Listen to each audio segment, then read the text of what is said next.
ਵਾਹਿਗੁਰੂ ਜੀ ਕਾ ਖਾਲਸਾ ਵਾਹਿਗੁਰੂ ਜੀ ਕੀ ਫਤਿਹ। ਗੁਰੂ ਪਿਆਰੀ ਗੁਰੂ ਸਵਾਰੀ ਪਰਮ ਸਤਿਕਾਰਯੋਗ ਸਾਧ ਸੰਗਤ ਜੀਓ, ਸਿੱਖੀ ਦੇ ਅੰਦਰ ਕਿਸੇ ਵੀ ਵਸਤੂ ਦੀ ਪ੍ਰਾਪਤੀ ਦੇ ਵਾਸਤੇ ਅਰਦਾਸ ਦੇ ਵਿੱਚ ਭਾਵਨਾ ਦਾ ਹੋਣਾ ਅਤਿ ਜ਼ਰੂਰੀ ਹੈ। ਬਿਨਾਂ ਭਾਵਨਾ ਤੋਂ ਕੀਤੀ ਹੋਈ ਅਰਦਾਸ ਵਾਹਿਗੁਰੂ ਜੀ ਦੇ ਦਰ ਤੇ ਤੱਕ ਬਿਲਕੁਲ ਨਹੀਂ ਪਹੁੰਚਦੀ, ਕਿਉਂਕਿ ਭਾਵਨਾ ਨਿਸ਼ਚੇ ਤੋਂ ਪੈਦਾ ਹੁੰਦੀ ਹੈ। ਜਿੱਥੇ ਨਿਸ਼ਚਾ ਹੈ ਉੱਥੇ ਫਤਿਹ ਹੈ, ਉੱਥੇ ਜਿੱਤ ਹੈ। ਅਤੇ ਨਿਸ਼ਚੇ ਦੇ ਵਿੱਚੋਂ ਨਿਕਲੀ ਹੋਈ ਭਾਵਨਾ ਜਿਹੜੀ ਹੈ ਉਹ ਫਤਿਹ ਦਾ ਰੂਪ ਹੁੰਦੀ ਹੈ। ਸੋ ਕਹਿਣ ਤੋਂ ਭਾਵ ਇਹ ਹੈ, ਜਿਵੇਂ ਭਾਈ ਗੁਰਦਾਸ ਜੀ ਦੇ ਬਚਨ ਹੈ ਕਿ ਭਾਵਨੀ ਭਗਤ ਭਾਏ ਕੌਡੀ ਅਗਰ ਭਾਗ ਰਾਖੇ ਤਾਹੇ ਗੁਰ ਸਰਬ ਨਿਧਾਨ ਦਾਨ ਦੇਤ ਹੈ।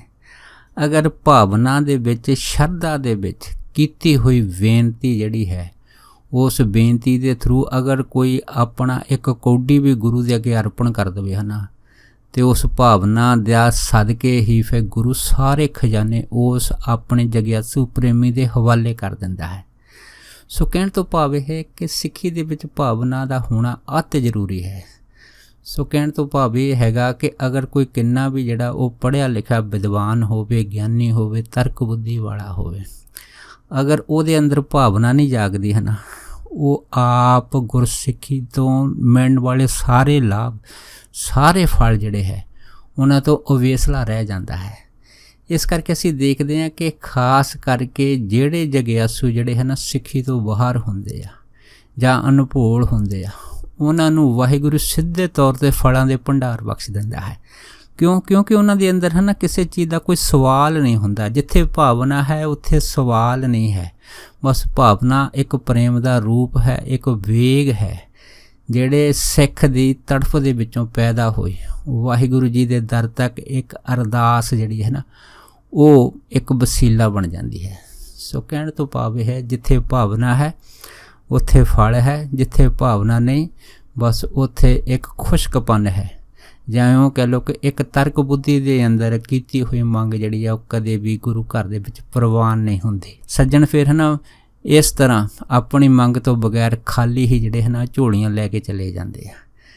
ਪਰ ਜਿਨ੍ਹਾਂ ਦੇ ਅੰਦਰ ਕੇਵਲ ਅਤੇ ਕੇਵਲ ਪ੍ਰੇਮ ਭਾਵਨਾ, ਝੋਲੀਆਂ ਉਹਨਾਂ ਦੀਆਂ ਇਹ ਗੁਰੂ ਤੋਂ ਦਰ ਦੇ ਤੋਂ ਭਰਦੀਆਂ ਹੈ। ਸੋ ਕਹਿਣ ਤੋਂ ਭਾਵ ਇਹ ਹੈ ਕਿ ਜਦ ਤੱਕ ਤਰਕ ਬੁੱਧੀ ਰਹੇ ਤਦ ਤੱਕ ਇਨਸਾਨ ਖਾਲੀ ਰਹਿੰਦਾ। ਜਿਸ ਦਿਨ ਇਨਸਾਨ ਜਿਹੜਾ ਹੈ ਨਾ ਆਪਣੀ ਤਰਕ ਬੁੱਧੀ ਛੱਡ ਦਿੰਦਾ ਹੈਗਾ, ਬਸ ਉਸ ਦਿਨ ਹੀ ਉਹਦੀਆਂ ਸਾਰੀਆਂ ਝੋਲੀਆਂ ਭਰ ਜਾਂਦੀਆਂ। ਸੋ ਇਸ ਕਰਕੇ ਆਪਾਂ ਥੋੜ੍ਹਾ ਜਿਹਾ ਅਗਰ ਦੇਖੀਏ ਕਿ ਜਿੱਥੇ ਤਰਕ ਬੁੱਧੀ ਹੁੰਦੀ ਹੈ ਨਾ ਉੱਥੇ ਇਨਸਾਨ ਖਾਲੀ ਹੋ ਜਾਂਦਾ, ਅਤੇ ਜਿੱਥੇ ਭਾਵਨਾ ਹੈ ਉੱਥੇ ਇਨਸਾਨ ਦੀ ਝੋਲੀ ਭਰ ਜਾਂਦੀ ਆ। ਅਗਰ ਅਸੀਂ ਥੋੜ੍ਹੀ ਤਰਕ ਬੁੱਧੀ ਦੀ ਗੱਲ ਕਰਦੇ ਹਾਂ ਅਤੇ ਮਸਕੀਨ ਜੀ ਦੇ ਜੀਵਨ ਦੀ ਇੱਕ ਘਟਨਾ ਜਿਹੜੀ ਬੜੀ ਵਿਚਿੱਤਰ ਵਾ। ਉਹ ਦੱਸਦੇ ਸੀ ਕਿ ਇੱਕ ਵਾਰੀ ਮੈਂ ਕਥਾ ਕਰਨ ਵਾਸਤੇ ਕਿਸੇ ਗੁਰਦੁਆਰਾ ਸਾਹਿਬ ਦੇ ਵਿੱਚ ਜਦ ਪਹੁੰਚਿਆ ਸੀ, ਉਸ ਟਾਈਮ ਕਹਿੰਦੇ ਮੇਰੀ ਦਾੜ੍ਹ ਦੀ ਜਿਹੜੀ ਦਰਦ ਸੀ ਹੈ ਨਾ ਉਹ ਜ਼ਿਆਦਾ ਵੱਧ ਗਈ ਸੀ। ਅਤੇ ਮੈਂ ਜਿਹੜੇ ਪ੍ਰਬੰਧਕ ਸੀ ਉਹਨਾਂ ਨੂੰ ਆਖ ਦਿੱਤਾ ਸੀ ਕਿ ਮੇਰੀ ਦਾੜ੍ਹ ਦੇ ਵਿੱਚ ਜ਼ਿਆਦਾ ਦਰਦ ਵਾ, ਇਸ ਕਰਕੇ ਮੈਂ ਸਵੇਰੇ ਹੈ ਨਾ ਸੰਗਤਾਂ ਦੇ ਅੱਗੇ ਕਥਾ ਨਹੀਂ ਕਰ ਸਕਦਾ। ਪਰ ਜਿਹੜੇ ਪ੍ਰੇਮੀ ਸੀਗੇ ਉਹਨਾਂ ਨੇ ਫਿਰ ਮਸਕੀਨ ਜੀ ਅੱਗੇ ਬੇਨਤੀ ਕੀਤੀ ਸੀ ਕਿ ਆਪ ਜੀ ਦੀ ਕਥਾ ਸੁਣਨ ਵਾਸਤੇ ਸੰਗਤਾਂ ਦੂਰੋਂ ਦੂਰੋਂ ਆਈਆਂ, ਅਗਰ ਤੁਸੀਂ ਦੀਵਾਨ ਦੇ ਵਿੱਚ ਨਹੀਂ ਆਓਗੇ ਅਤੇ ਇਹਦੇ ਵਿੱਚ ਫਿਰ ਸਾਨੂੰ ਬਹੁਤ ਜ਼ਿਆਦਾ ਨਮੋਸ਼ੀ ਦਾ ਸਾਹਮਣਾ ਕਰਨਾ ਪਵੇਗਾ। ਪਰ ਮਸਕੀਨ ਜੀ ਨੇ ਆਖਿਆ ਸੀਗਾ ਕਿ ਇਹ ਮੇਰੀ ਜਿਹੜੀ ਹੈ ਮਜਬੂਰੀ ਆ, ਕਿਉਂਕਿ ਮੇਰੀ ਦਾੜ੍ਹ ਜਿਹੜੀ ਹੈ ਉਹ ਜ਼ਿਆਦਾ ਦਰਦ ਕਰ ਰਹੀ ਹੈ।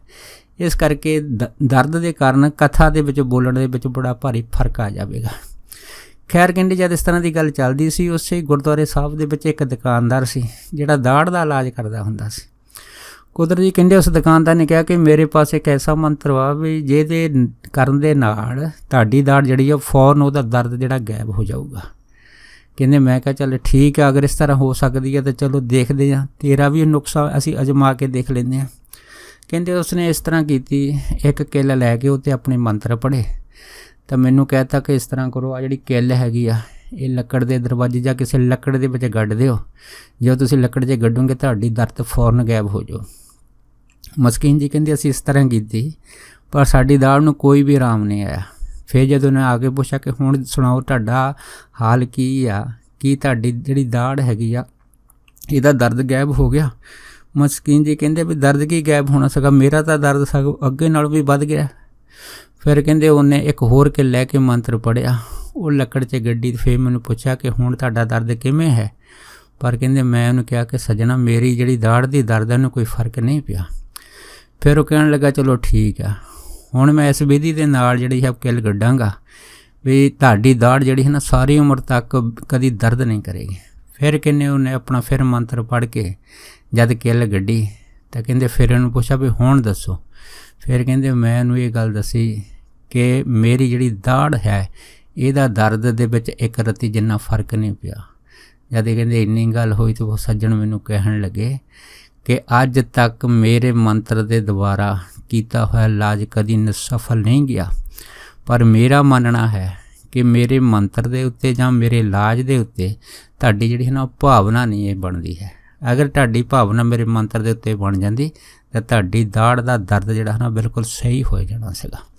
ਫਿਰ ਮਸਕੀਨ ਜੀ ਕਹਿਣ ਲੱਗੇ, ਕਹਿੰਦੇ ਵੀ ਇਹ ਗੱਲ ਮੈਂ ਉਸ ਨੂੰ ਦੱਸੀ ਕਿ ਇਹ ਗੱਲ ਮੰਨਦਾ ਹੈ ਕਿ ਮੇਰੀ ਤੇਰੇ ਮੰਤਰ ਦੇ ਉੱਤੇ ਕੋਈ ਅੰਦਰ ਭਾਵਨਾ ਪ੍ਰਗਟ ਨਹੀਂ ਹੋਈ, ਇਸੇ ਕਰਕੇ ਸ਼ਾਇਦ ਹੋ ਸਕਦਾ ਹੈ ਕਿ ਤੇਰਾ ਮੰਤਰ ਜਿਹੜਾ ਮੇਰੇ ਵਾਸਤੇ ਕਾਰਗਰ ਸਿੱਧ ਨਾ ਹੋਇਆ ਹੋਵੇ।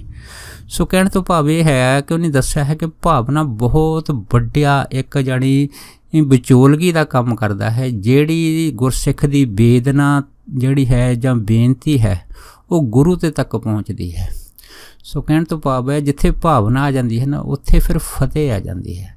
ਜਿਵੇਂ ਅਸੀਂ ਅੱਜ ਕੱਲ੍ਹ ਦੇਖਦੇ ਹਾਂ ਕਿ ਜਿੰਨੇ ਵੀ ਜਿਹੜੇ ਪੁਰਾਤਨ ਮਹਾਤਮਾ ਵੀ ਹੋਏ ਹਨ ਉਹ ਸਿੱਖ ਨੂੰ ਇਹੋ ਆਖਦੇ ਆ ਕਿ ਅਗਰ ਕੋਈ ਚੀਜ਼ ਮੰਗਣੀ ਆ ਗੁਰੂ ਘਰ ਦੇ ਵਿੱਚ, ਗੁਰੂ ਘਰ ਦੇ ਵਿੱਚ ਕਿਸੇ ਚੀਜ਼ ਦਾ ਘਾਟਾ ਨਹੀਂ, ਕਿਉਂਕਿ ਬਾਣੀ ਕਹਿੰਦੀ ਕਿ ਜਿਤੜੇ ਫਲ ਮਨ ਵਾਂਛੀਏ ਤਿਤੜੇ ਸਤਿਗੁਰ ਪਾਸ, ਜਾਂ ਜੋ ਮੰਗੇ ਠਾਕੁਰ ਆਪਣੇ ਸੇ ਸੋਈ ਸੋਈ ਦੇਵੇ। ਇਸ ਤਰ੍ਹਾਂ ਅਨੇਕਾਂ ਜਿਹੜੇ ਸ਼ਬਦ ਸਾਨੂੰ ਗੁਰਬਾਣੀ ਵਿੱਚ ਪ੍ਰਾਪਤ ਹੋ ਜਾਂਦੇ ਕਿ ਇੱਛਾ ਪੂਰਕ ਸਰਬ ਸੁਖ ਦਾਤਾ ਹਰ ਜਾਂ ਕੇ ਬਸ ਹੈ ਕਾਮ ਧੇਨਾ, ਸੋ ਐਸਾ ਹਰ ਧਿਆਈਏ ਮੇਰੇ ਜੀੜੇ ਤਾਂ ਸਰਬ ਸੁਖ ਪਾਵੇ ਮਨ। ਸੋ ਕਹਿਣ ਤੋਂ ਭਾਵ ਇਹ ਆ ਕਿ ਭਾਵਨਾ ਜਿਹੜੀ ਹੈ ਨਾ ਦੋ ਤਰ੍ਹਾਂ ਦੀ ਹੁੰਦੀ ਹੈ। ਇੱਕ ਤਾਂ ਉਹ ਭਾਵਨਾ ਹੁੰਦੀ ਹੈ ਜਿਹੜੀ ਭਾਵਨਾ ਬਣਾਉਣੀ ਪੈਂਦੀ ਹੈ, ਅਤੇ ਦੂਸਰੀ ਭਾਵਨਾ ਉਹ ਹੁੰਦੀ ਜਿਹੜੀ ਸੁੱਤੇ ਸਿੱਧ ਪ੍ਰਗਟ ਹੋ ਜਾਂਦੀ। ਜਿਹੜੀ ਬਣਾਉਣੀ ਪੈਂਦੀ ਹੈ ਉਹਦਾ ਤਾਂ ਫਲ ਜਿਹੜਾ ਹੈਗਾ ਉਹ ਜਿੰਨੀ ਭਾਵਨਾ ਜਗਿਆਸੂ ਦੇ ਅੰਦਰ ਪ੍ਰਬਲ ਹੋ ਜਾਵੇ ਓਨਾ ਹੀ ਫਲ ਮਿਲਦਾ।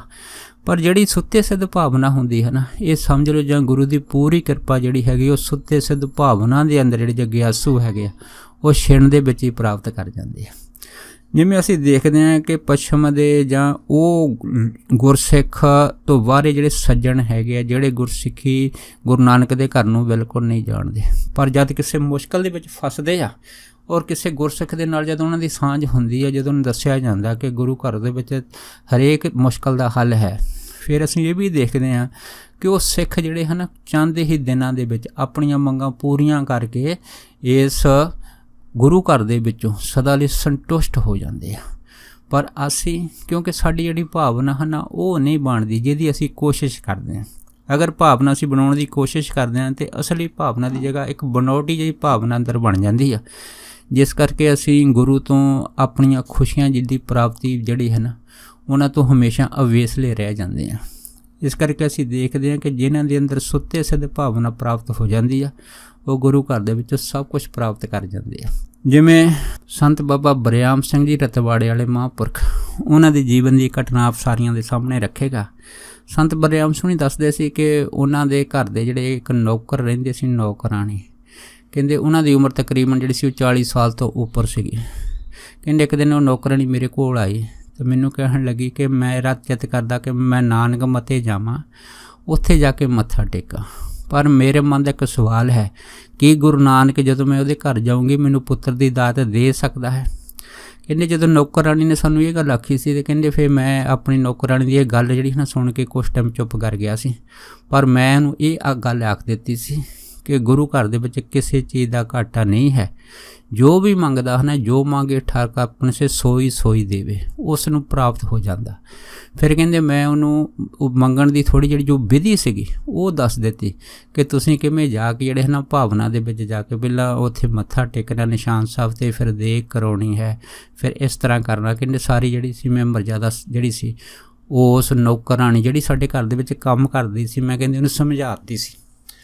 ਫਿਰ ਕਹਿੰਦੇ ਜਿਸ ਦਿਨ ਨੌਕਰਾਣੀ ਜਾਣ ਲੱਗੀ ਅਤੇ ਮੈਂ ਉਹਨੂੰ ਇਹ ਵੀ ਆਖ ਦਿੱਤਾ ਕਿ ਹੁਣ ਤੁਸੀਂ ਜਾ ਤਾਂ ਰਹੇ ਆ, ਇਸ ਤਰ੍ਹਾਂ ਕਰੋ ਕਿ ਸਾਡਾ ਜਿਹੜਾ ਇੱਕ ਟਰੈਕਟਰ ਟਰਾਲੀ ਇਹ ਵੀ ਨਾਲ ਲੈ ਜਾਓ ਅਤੇ ਜਿਹੜੀ ਸੰਗਤ ਜਾਣਾ ਚਾਹੁੰਦੀ ਉਹ ਵੀ ਨਾਲ ਚੱਲ ਜਾਵੇ, ਤਾਂ ਜੋ ਨਾਨਕ ਮੱਤੇ ਦੇ ਜਿਹੜੇ ਦਰਸ਼ਨ ਹੈਗੇ ਆ ਤੁਸੀਂ ਬੜੇ ਆਰਾਮ ਦੇ ਨਾਲ ਕਰ ਸਕੋ। ਖੈਰ ਕਹਿੰਦੇ ਜਦੋਂ ਨੌਕਰਾਣੀ ਗਈ ਜਿਸ ਤਰੀਕੇ ਨਾਲ ਦੱਸਿਆ ਸੀ ਕਹਿੰਦੇ ਉਸੇ ਹੀ ਭਾਵਨਾ ਦੇ ਨਾਲ ਉਹਨੇ ਉੱਥੇ ਦੇਗ ਕਰਾਈ ਤੇ ਦੇ ਕਰਾ ਕੇ ਜਦੋਂ ਧੰਨ ਗੁਰੂ ਗ੍ਰੰਥ ਸਾਹਿਬ ਮਹਾਰਾਜ ਦੇ ਅੱਗੇ ਗਈ ਆ, ਉਹਨੇ ਕਹਿੰਦੇ ਜਦ ਅਰਦਾਸ ਬੇਨਤੀ ਕੀਤੀ ਆ ਗੁਰੂ ਗ੍ਰੰਥ ਸਾਹਿਬ ਮਹਾਰਾਜ ਜੀ ਦੇ ਅੱਗੇ, ਤੇ ਕਹਿੰਦੇ ਉਹਨੇ ਜਿਹੜੀ ਸੀ ਇਹ ਬੇਨਤੀ ਕੀਤੀ ਕਿ ਤੇਰੇ ਘਰ 'ਚ ਕਿਸੇ ਚੀਜ਼ ਦਾ ਘਾਟਾ ਨਹੀਂ, ਇਸ ਕਰਕੇ ਮੈਨੂੰ ਇੱਕ ਪੁੱਤਰ ਦੀ ਦਾਤ ਬਖਸ਼ੋ। ਕਹਿੰਦੇ ਜਦੋਂ ਨੌਕਰਾਣੀ ਇਹ ਬੇਨਤੀ ਕਰ ਰਹੀ ਸੀ, ਕੁਦਰਤੀ ਕਹਿੰਦੇ ਮਹਾਰਾਜ ਦੇ ਤਾਬਿਆਂ ਦੇ ਵਿੱਚ ਇਹ ਗ੍ਰੰਥੀ ਸਿੰਘ ਜਿਹੜੇ ਸੀ ਗੁਰਬਾਣੀ ਦਾ ਪਾਠ ਜਿਹੜੇ ਸੀਗੇ ਉਹ ਆਪਣੀ ਧੁਨ ਦੇ ਵਿੱਚ ਕਰ ਰਹੇ ਸੀ। ਅਚਨਚੇਤ ਕਹਿੰਦੇ ਉਹ ਗ੍ਰੰਥੀ ਸਿੰਘ ਦਾ ਜਿਹੜਾ ਸਿਰ ਸੀਗਾ ਉਹ ਥੱਲੇ ਨੂੰ ਜਦ ਹਿੱਲਿਆ, ਤੇ ਕਹਿੰਦੇ ਉਹ ਬੀਬੀ ਨੇ ਉਸੇ ਟਾਈਮ ਹੀ ਜਿਹੜੀ ਸੀਗੀ ਉਹ ਆਪਣੇ ਮਨ ਦੀ ਖੁਸ਼ੀ ਜਿਹੜੀ ਸੀ ਉਹ ਸੰਗਤ 'ਚ ਜ਼ਾਹਰ ਕਰ ਦਿੱਤੀ ਕਿ ਮੇਰੀ ਜਿਹੜੀ ਅਰਦਾਸ ਬੇਨਤੀ ਆ ਗੁਰੂ ਘਰ ਦੇ ਵਿੱਚ ਸੁਣੀ ਗਈ। ਮੈਂ ਗੁਰੂ ਨਾਨਕ ਸਾਹਿਬ ਤੋਂ ਪੁੱਤਰ ਦੀ ਦਾਤ ਮੰਗੀ ਤੇ ਗੁਰੂ ਸਾਹਿਬ ਨੇ ਹਾਂ ਕਰ ਦਿੱਤੀ। ਕਹਿੰਦੇ ਇਸੇ ਖੁਸ਼ੀ ਦੇ ਅੰਦਰ ਉਹ ਜਿਹੜੀ ਨੌਕਰਾਣੀ ਸੀ ਜਦ ਕਹਿੰਦੇ ਵਾਪਸ ਸਾਡੇ ਘਰ ਆਈ, ਤੇ ਕਹਿੰਦੇ ਮੈਨੂੰ ਕਹਿਣ ਲੱਗੇ ਕਿ ਮੈਂ ਗੁਰੂ ਨਾਨਕ ਸਾਹਿਬ ਦੇ ਘਰੋਂ ਪੁੱਤਰ ਦੀ ਦਾਤ ਮੰਗੀ ਸੀ ਤੇ ਬਾਬੇ ਨਾਨਕ ਨੇ ਇੱਥੇ ਹਾਂ ਕਰ ਦਿੱਤੀ ਹੈ ਕਿ ਤੇਰੇ ਘਰ ਪੁੱਤਰ ਹੋਵੇਗਾ। ਕਹਿੰਦੇ ਅਸੀਂ ਹੈਰਾਨ ਹੋ ਗਏ ਉਹਦੀ ਗੱਲ ਸੁਣ ਕੇ, ਤੇ ਉਹਨੂੰ ਮਨ 'ਚ ਸੋਚਿਆ ਵੀ ਗੁਰੂ ਨਾਨਕ ਸਾਹਿਬ ਨੇ ਕਿਵੇਂ ਹਾਂ ਕਰ ਦਿੱਤੀ। ਫਿਰ ਕਹਿੰਦੇ ਨੌਕਰਾਂ ਨੇ ਕਿਹਾ ਕਿ ਜਦੋਂ ਮੈਂ ਅਰਦਾਸ ਕਰਦੀ ਸੀ ਤੇ ਜਿਹੜੇ ਬਾਬਾ ਜੀ ਪਾਠ ਕਰਦੇ ਸੀਗੇ ਉਹਨਾਂ ਨੇ ਜਿਹੜਾ ਸੀਗਾ ਉਹ ਥੱਲੇ ਸਿਰ ਹਿਲਾਤਾ, ਜਦ ਹੇਠਾਂ ਨੂੰ ਸਿਰ ਉਹਨੇ ਹਿਲਾਇਆ, ਸਿਰ ਤਾਂ ਚਾਹੇ ਅਚਨਚੇਤ ਦੀ ਥੱਲੇ ਉਹਨਾਂ ਦਾ ਹਿੱਲਿਆ ਸੀਗਾ, ਪਰ ਉਹ ਬੀਬੀ ਸਮਝਦੀ ਸੀ ਕਿ ਗੁਰੂ ਨਾਨਕ ਸਾਹਿਬ ਮਹਾਰਾਜ ਨੇ ਹੀ ਇਹਨਾਂ ਦਾ ਸਿਰ ਥੱਲੇ ਹਿਲਾਇਆ, ਤੇ ਜੇ ਤੋਂ ਮੈਨੂੰ ਇਸ਼ਾਰਾ ਹਾਂ ਦੇ ਵਿੱਚ ਹੋਇਆ ਤੇ ਮੇਰੇ ਘਰ ਪੁੱਤਰ ਜ਼ਰੂਰ ਹੋਊਗਾ। ਜਦੋਂ ਕਹਿੰਦੇ ਨੌਕਰਾਣੀ ਨੇ ਇਹ ਗੱਲ ਕੀਤੀ ਸੀ ਤਾਂ ਸੰਤ ਬਾਬਾ ਬਰਿਆਮ ਸਿੰਘ ਹੀ ਕਹਿੰਦੇ ਸੀਗੇ ਕਿ ਮੈਂ ਅਗਰ ਉਹਨੂੰ ਸਮਝਾਉਣਾ ਚਾਹੁੰਦਾ ਸੀਗਾ ਤਾਂ ਸਮਝਾ ਵੀ ਸਕਦਾ ਸੀਗਾ ਕਿ ਭਾਈ ਇਹ ਜਿਹੜਾ ਗ੍ਰੰਥੀ ਸਿੰਘ ਦਾ ਸਿਰ ਹੈਗਾ ਇਹ ਇਸ ਤਰ੍ਹਾਂ ਨਹੀਂ ਹਿੱਲਿਆ, ਪਰ ਇਹ ਜਿਹੜਾ ਸਿਰ ਵਾ ਅਚਨਚੇਤੀ ਥੱਲੇ ਨੂੰ ਹੋਇਆ ਸੀਗਾ। ਇੱਥੇ ਗੁਰੂ ਸਾਹਿਬ ਨੇ ਕੋਈ ਹਾਂ ਨਹੀਂ ਕੀਤੀ, ਪਰ ਕਹਿੰਦੇ ਉਹ ਉਸ ਬੀਬੀ ਦੀ ਜਿਹੜੀ ਭਾਵਨਾ ਸੀਗੀ ਉਹਨੂੰ ਠੇਸ ਨਾ ਲੱਗੇ, ਅਸੀਂ ਉਹਦੀ ਗੱਲ ਸੁਣ ਕੇ ਫਿਰ ਚੁੱਪ ਕਰ ਰਹੇ।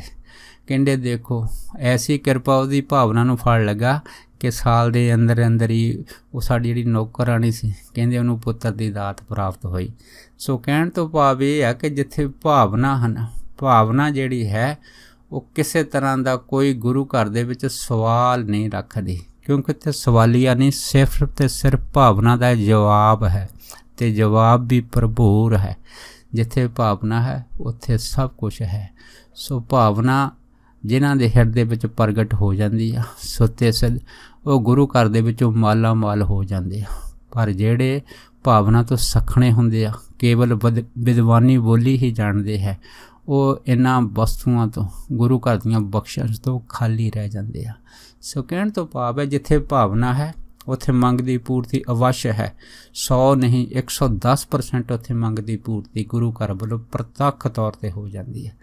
ਸੋ ਕਹਿਣ ਤੋਂ ਭਾਵ ਹੈ ਕਿ ਜਿਹੜੇ ਸੱਜਣ ਭਾਵਨਾ ਦੇ ਪ੍ਰੇਮ ਦੇ ਵਿੱਚ ਗੁਰੂ ਘਰ ਦੇ ਨਾਲ ਜੁੜੇ ਹੈ ਉਹ ਕਿਸੇ ਵਾਦ ਵਿਵਾਦ ਦਾ ਵਿਸ਼ਾ ਨਹੀਂ ਬਣਦੇ, ਕੇਵਲ ਉਹ ਪ੍ਰੇਮ ਦੀ ਭਾਸ਼ਾ ਹੀ ਜਾਣਦੇ ਆ।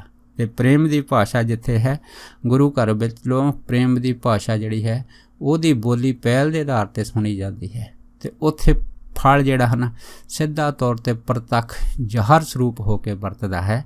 ਸੋ ਇੰਨੇ ਬਚਨ ਕਰਦਾ ਹੋਇਆ ਦਾਸ ਖਿਮਾ ਦਾ ਜਾਚਕ ਹੈ ਜੀ, ਹੋਈਆਂ ਭੁੱਲਾਂ ਚੁੱਕਾਂ ਦੀ ਖਿਮਾ ਬਖਸ਼ਣੀ। ਸੋ ਫਤਿਹ ਬੁਲਾਓ ਜੀ। ਵਾਹਿਗੁਰੂ ਜੀ ਕਾ ਖਾਲਸਾ, ਵਾਹਿਗੁਰੂ ਜੀ ਕੀ ਫਤਿਹ।